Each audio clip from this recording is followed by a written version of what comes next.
हाँ तो बच्चों, अपन पढ़ रहे थे मेंडल के वंशागति के सिद्धांत, और मेंडल के वंशागति के सिद्धांतों के अंतर्गत आज का हमारा टॉपिक है लिंग प्रभावित लक्षण।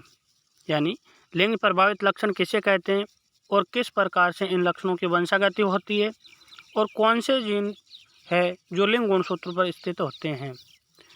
लिंग प्रभावित लक्षण, ये जीन ऑटोसोम पर स्थित होती है।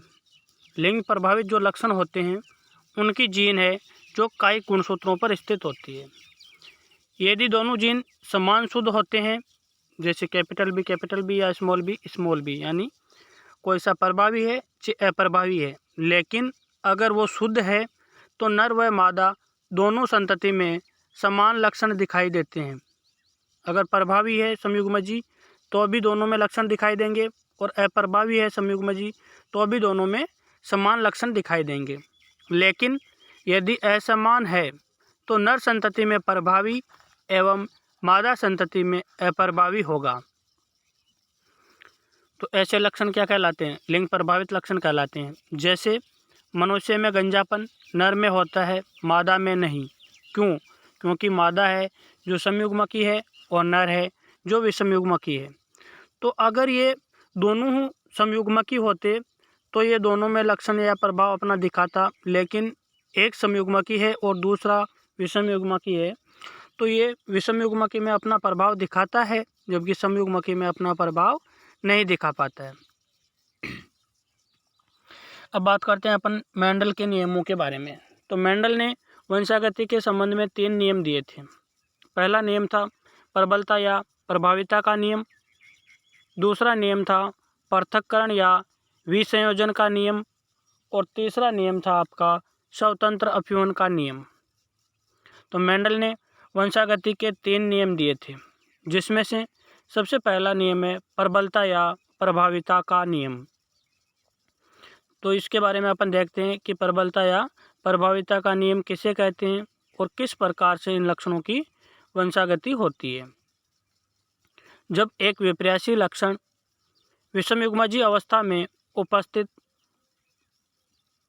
दोनों एलील का प्रदर्शन नहीं होता है, यानी जब कोई एक विपर्यासी लक्षण है और वो विषमयुग्मजी अवस्था में उपस्थित है तो उसके दोनों एलील का प्रदर्शन नहीं हो पाता है।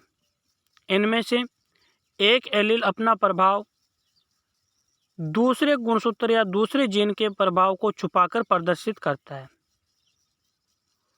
यानी अगर आपके पास विषमयुग्मजी स्थिति में 2 एलील है, एक प्रभावी है और एक अप्रभावी है, तो उसमें से एक गुणसूत्र है या एक जीन है जो अप्रभावी जीन के प्रभाव को दबाकर अपना प्रभाव या गुण दिखाता है। जो लक्षण प्रकट होता है या दिखाई देता है उसे प्रभावी लक्षण या प्रबल लक्षण कहते हैं, और जो लक्षण या गुण दिखाई नहीं देता है उसे अप्रभावी लक्षण या अप्रभावी जीन कहते हैं। और इस संपूर्ण नियम को प्रबलता या प्रभाविता का नियम कहते हैं। यानी एक विपर्यासी लक्षण की विषमयुग्मजी अवस्था में एक जीन अपना प्रभाव दूसरे जीन को दबाकर प्रदर्शित करता है।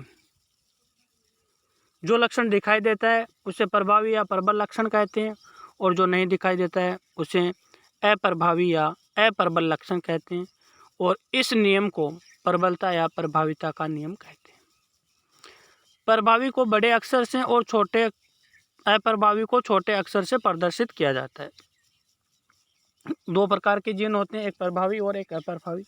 तो जो प्रभावी जीन है उसको अंग्रेजी के बड़े अक्षर से प्रदर्शित किया जाता है और अप्रभावी को अंग्रेजी के छोटे अक्षर से प्रदर्शित किया जाता है।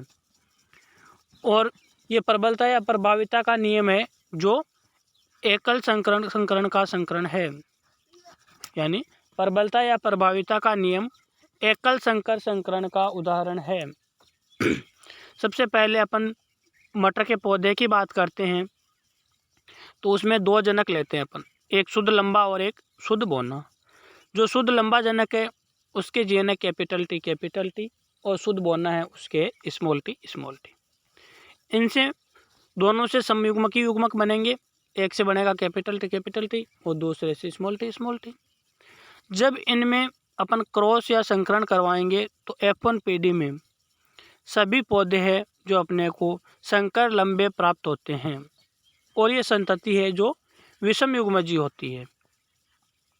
अगर अपन इसके जीनोटाइप की बात करें तो इसके जीनोटाइप में अपने को सभी पौधे कैसे हैं, जीनोटाइप में संकर लंबे लेकिन फिनोटाइप में सभी पौधे लंबे हैं।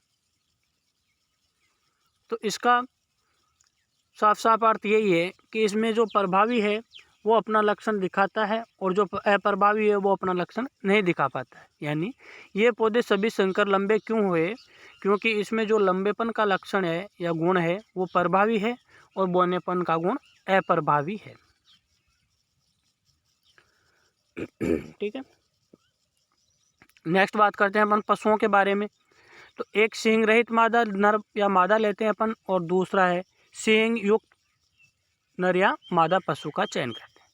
जब इन सींग रहित और सींग युक्त नर और मादा पशुओं में सहवास करवाया जाता है तो यहाँ पे सींग रहित है वो प्रभावी लक्षण है और सींग युक्त है वो अप्रभावी लक्षण है।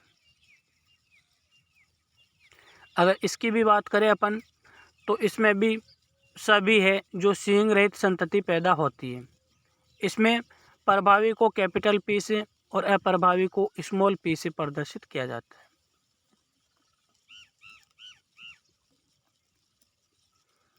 तो ये आपके इस प्रकार से प्रबलता या प्रभाविता का नियम है जो कंप्लीट हो जाता है। यानी ऐसा लक्षण या गुण जो दूसरे अप्रभावी लक्षण या अप्रभावी जीन के प्रभाव को दबाकर अपना गुण